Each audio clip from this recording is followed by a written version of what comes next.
جو legal experts ہیں ان کی رائے یہی ہے کہ جو ایمرجنسی جو ہے اگر وہ نافذ کی جا سکتی ہے تو دو طرح سے، ایک تو اگر ملک میں کچھ سیکیورٹی کے حالات اتنے خراب ہو جائیں، خانہ جنگی شروع ہو جائے، انٹرنل کچھ سول وار کی شکل نظر آئے، یا شاید کہ سرحدوں پہ کوئی جنگ کی صورتحال ہو جائے تو اس صورت میں. اور دوسری جو آج اس کے اوپر بہت سارے لوگ بات کر رہے تھے اور جو آپ کے سوال کی طرف اس کا جواب بھی اس کے اندر ہی ہے کہ اکنامک ایمرجنسی جو ہے وہ لگائی جا سکتی ہے، اور اس کی طرف بڑے لیڈرز جو ہیں وہ اشارہ کر چکے ہیں کہ پاکستان کی اکانومی اور معیشت جو ہے وہ اس چیز کی متحمل نہیں. اور اگر یہ پہلے دیکھیں پہلے ہمارے ملک میں جو تھا پولیٹیکل پولرائزیشن تھی، اب جو ہمارے پاس ایک سب سے بڑی عدلیہ ہے اس کے اندر جوڈیشل پولرائزیشن ہمیں نظر آنا شروع ہوگی، وچ از ویری انفارچونیٹ.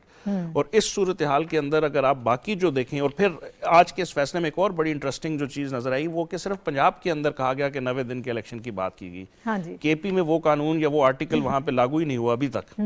تو یہ بھی ایک بڑا انٹرسٹنگ ہے کہ دو صوبوں کے اندر، ایک صوبے کے اندر تو آپ 90 دن کا کرا دیں، اور پنجاب کے اندر مشاورت انہوں نے کہا کہ کریں اس حوالے سے. جی مشاورت تو کریں، لیکن آپ اس فیصلے کی واضح ڈائریکشن نظر نہیں آئی. اگر آپ دو ایگزیکٹ جو ایک طرح کی انٹیٹیز ہیں جہاں پہ بات ہو رہی ہے، ایک پہ آپ ایک قانون لاگو کر کے وہاں پہ 90 دن کی جو ہے وہ لیگل جو بحث ہے اس کو امپلیمنٹ کر کے کہتے ہیں کہ وہاں پہ الیکشن کریں اور دوسرے صوبے کو فی الحال چھوڑ دیں، تو یہ اس کا جو ہے بہت سارے لوگ اس کے اوپر بات کر رہے ہیں اور یہ بڑی انٹرسٹنگ بات ہے. اور پنجاب دیکھیں ہماری سیاست میں بڑی اہمیت کا حامل ہے، چونکہ وہاں سب سے زیادہ پولیٹیکل سیٹس ہیں، اور جو پنجاب میں جس کی حکومت آج ہے وہ جنرلی اگر اس کے ساتھ کولیشن پارٹنرز مل جائیں تو وہ باقی صوبوں میں بھی اپنی حکومت قائم کر لیتے ہیں فیڈرل میں.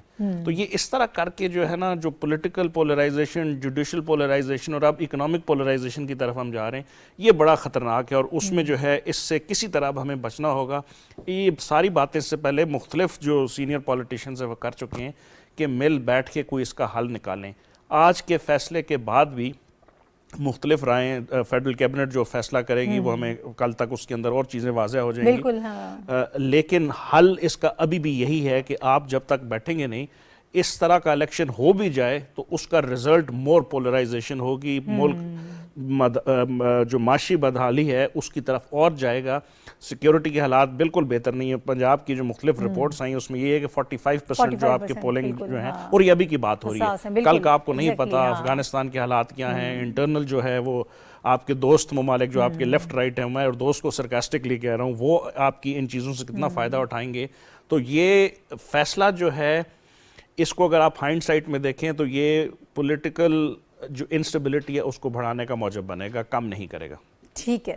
اچھا، ایک اور بڑا اہم ہمارے پاس ٹاپک آج اس پر ہم بات کرنا چاہتے ہیں. ذوالفقار علی بھٹو صاحب سابق وزیر اعظم اور پاکستان کے بہت بڑے لیڈر پاکستان پیپلز پارٹی کے، آج ان کی برسی ہے اور گڑی خدا بخش میں ان کی برسی جو ہے وہ بڑی عقیدت و احترام سے منائی جا رہی ہے. 44 برس ہو گئے ہیں ذوالفقار علی بھٹو صاحب کی پھانسی کو. 1973 کا پاکستان کا جو آئین ہے وہ انہوں نے دیا تھا، اور یہ کہا جا رہا ہے، شرجیل انعام میمن صاحب ابھی کچھ دیر پہلے گفتگو کر رہے تھے، انہوں نے کہا کہ ان کا قصور یہی تھا کہ انہوں نے ایک متفقہ آئین دیا ملک کو. اور اس کے علاوہ میں یہ چاہتی ہوں کہ ہم ان کی شخصیت کے حوالے سے بھی بات کریں، ان کے کیس کے حوالے سے بھی مختصراً اگر ہم اس پر بات کر سکیں کہ کیا ہمیں مماثلت نظر آ رہی ہے آج کے دور میں، اور جدوجہد انہوں نے کی، جس طرح سے انہوں نے کام کیا، جتنے بڑے لیڈر اور جتنی بڑی شخصیت وہ تھے. کیا پاکستان پیپلز پارٹی خاص طور پر ظاہر ہے کہ وہ ان کے وارث ہے، اس چیز کو، اس لیگیسی کو وہ آگے بڑھا رہی ہے. اوور آل جو سچویشن ہے اس کو میں چاہتی ہوں کہ ریلیٹ کریں. حافظ صاحب. ناہید، بات یہ ہے کہ یہ بہرحال میری خوش قسمتی ہے کہ 1973 کا دستور بھی میں نے بنتے دیکھا ہے، اور 1979 میں جب بھٹو صاحب کا کیس تھا سپریم کورٹ میں ریویو کے لیے آیا تھا، اس کو بھی میں نے کور کیا ہے. تو ایک تو دستور کے حوالے سے بہرحال یہ ہے کہ دستور کے وہ بانی تھے، دستور کے بنانے میں بہت رکاوٹیں تھیں. ایک وقت آیا کہ اپوزیشن نے بائیکاٹ کر دیا اور دستور سازی سے الگ ہو گئی. اس کو کیسے بنایا گیا، کس طرح سے حاکم علی زرداری صاحب کی سربراہی میں ایک کمیٹی بنائی گئی، اس کمیٹی نے کس طرح سے میٹنگز کی پیر پگاڑا کے ساتھ، مولانا شاہ احمد نورانی کے ساتھ، مفتی محمود کے ساتھ اور دیگر اکابرین کے ساتھ. یہ دیکھیں ایک بڑی لمبی داستان ہے. بہرحال دستور کا بننا، دستور کا متفقہ بننا، باوجود اس کے کہ 3 MNAs ایسے تھے جنہوں نے دستور پر دستخط نہیں کیے تھے، لیکن ذوالفقار علی بھٹو نے کھڑے ہو کر ان کا شکریہ ادا کیا اپنی تقریر میں. اور مجھے یاد ہے کہ جس روز یہ 10 اپریل کو جب منظور ہوا ہے 1973 کو، تو انہوں نے کہا کہ میں ان 3 افراد کا بھی شکر گزار ہوں کہ جنہوں نے دستخط نہیں کیے. اس کا شکر گزار اس لیے ہوں کہ انہوں نے مخالفت نہیں کی تھی. ان میں 2 قصوری اور 1 مولانا نورانی بھی شامل تھے جنہوں نے اختلافی نوٹ لکھا تھا. تو یہ دیکھیں، یہ ان کا اپروچ دیکھیں، ان کی مائنڈ سیٹ دیکھیں کہ انہوں نے کس طرح سے ایک ہونا جو ہے کام کو، اس کو بہت مختصر مدت میں، کہاں یہ 13 مارچ سے کام شروع ہوا اور 10 اپریل کو کمپلیٹ ہو گیا، اور 37 سال سے ہم سرزمین بے آئین تھے. ایک تو یہ تھا. دوسرا یہ تھا کہ جہاں تک ان کی کیس کی پروسیڈنگ کا معاملہ ہے، تو اس میں آج جب ہم دیکھ رہے ہیں کہ 44 سال کے بعد ہم آج جہاں کھڑے ہیں، دیکھیں اس میں ایک بڑی مماثلت عدالتی فیصلے کی ہے. وہ عدالت جس نے ذوالفقار علی بھٹو کو پھانسی دی تھی اور ان کو سزا دی تھی، وہ عدالت بھی متنازع تھی، اور اس عدالت کے بارے میں یہ کہا گیا کہ یہ عدالت مخصوص مائنڈ سیٹ کے حامل ججوں کی عدالت ہے. 11 سے وہ 9 پہ آئی، 9 سے 7 پہ. بہرحال یہ تھا کہ وہ عدالت ڈیوائیڈڈ تھی اور اس کے ڈویژن جو ہے بہت واضح تھا. اس میں سے بھی، اور آج بھی جو کیس آیا ہے اس میں بھی ایک ڈویژن نظر آ رہا ہے.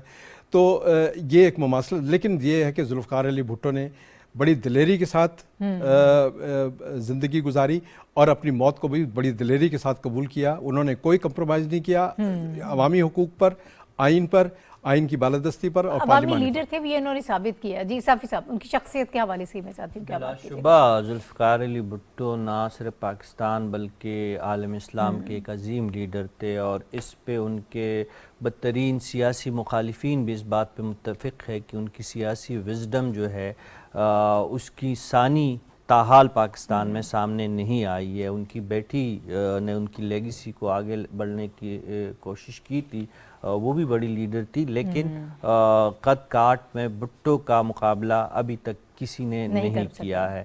اور جو اس وقت ہمارے سامنے سیاسی لاٹ ہے، تو بدقسمتی سے آنے والے دور میں بھی ہمیں ان کا کوئی متبادل نظر نہیں آ رہا. حافظ صاحب ان تاریخی واقعات کے خود چشمدید گواہ ہے جس کے تحت عوام کے اس مقبول لیڈر کو عدالت کے ذریعے ہٹایا گیا تھا، بلکہ ان کی زندگی ختم کی گئی تھی. تو وہ پاکستان کے عدالتی تاریخ کا ایک بدترین واقعہ ہے جو مورخ نے لکھا بھی ہے، اور آنے والے مورخین بھی اس واقعے کو سیاہ ہی لکھیں گے کہ آئین کی تشریح کرنے والوں نے آئین کے بنانے کے اور خالق کو پھانسی پہ چڑھایا.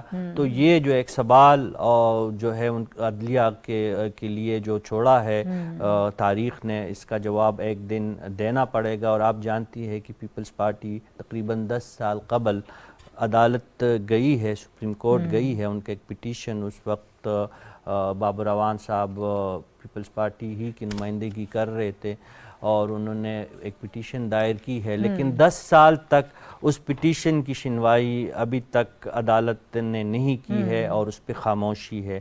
تاریخ کب تک یہ اجازت دے گی کہ عدالت اس عدالتی قتل پہ خاموش رہے؟ لیکن ایک نہ ایک دن یہ سوال جو ہے عدالت کے سامنے موجود ہے، اور اس کا جواب جو ہے عوام ضرور ان سے پوچھے. ہمایوں صاحب، میرا خیال ہے جی اس کے لیے تو ہمیں ایک پورا پروگرام چاہیے اس کے اوپر گفتگو کرنے کا. لیکن جو ابھی دونوں دوستوں نے گفتگو کی، اس سے اگر ہٹ کے ہم تھوڑی سی ان کی کنٹریبیوشن کی طرف چلے جائیں، پہلا آئین دینا، اس کے بعد پاکستان کا نیوکلیئر پروگرام سٹارٹ کرنا جو ہے ایک ایسی چیز جو اس وقت تک بھی ہماری جو سیکیورٹی کی ضمانت بنا ہوا ہے.